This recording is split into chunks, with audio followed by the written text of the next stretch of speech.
एक बार की बात है, हमारे प्यारे नबी हजरत मोहम्मद के खास सहाबी साथी हजरत उमर फारूक रजी के बेटे हजरत अब्दुल्लाह बिन उमर रजी अपने कुछ दोस्तों के साथ मदीना से बाहर किसी सफर पर निकले। सफर के दौरान उन्होंने एक जगह पड़ाव डाला। जब खाने का समय आया और दस्तरखान बिछाया गया तो हजरत अब्दुल्लाह बिन उमर रजी की नजर पास ही बकरियां चरा रहे एक गडेरिए चरवाहे पर पड़ी। वह एक छोटा सा तंबू लगाए बैठा था और अपने काम में मग्न था।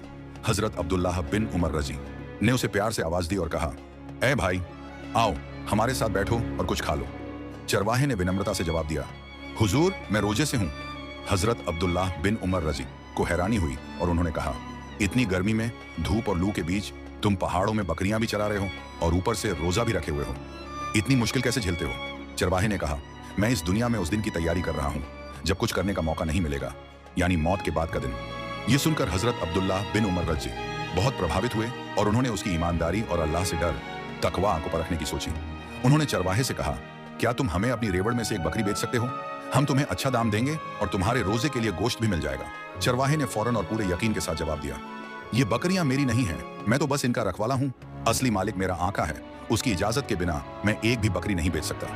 हजरत अब्दुल्लाह बिन उमर रजी ने एक आखिरी बार उसकी सच्चाई को परखने की कोशिश की और कहा, अगर तुम्हारा मालिक पूछे कि एक बकरी कहाँ गई तो कह देना कि गुम हो गई या किसी भेड़िए ने उठा ली।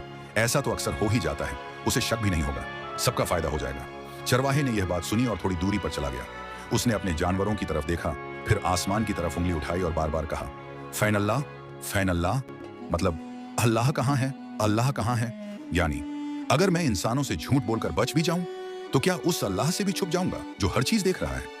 चरवाहे की ईमानदारी और अल्लाह का डर देखकर हजरत अब्दुल्लाह बिन उमर रजी की आंखों में आंसू आ गए।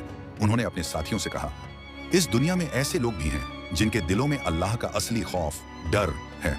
जब वो मदीना वापस लौटे तो उन्होंने उस चरवाहे के मालिक का पता लगाया और वो पूरा रेवड़ सारी बकरियां खरीद लिया। फिर उन्होंने उस चरवाहे को आजाद कर दिया और सारी बकरियां भी उसे तोहफे में दे दी और कहा, तेरे अल्लाह के खौफ ने तुझे और तेरी बकरियों को आजादी दिला दी। सीख, असली कामयाबी और आजादी सच्चाई और अल्लाह के डर में है। यही वो खजाना है जो एक आम से चरवाहे को भी अल्लाह के बहुत करीब कर देता है, चाहे उसके पास कोई ऊंचा ओहदा ना हो।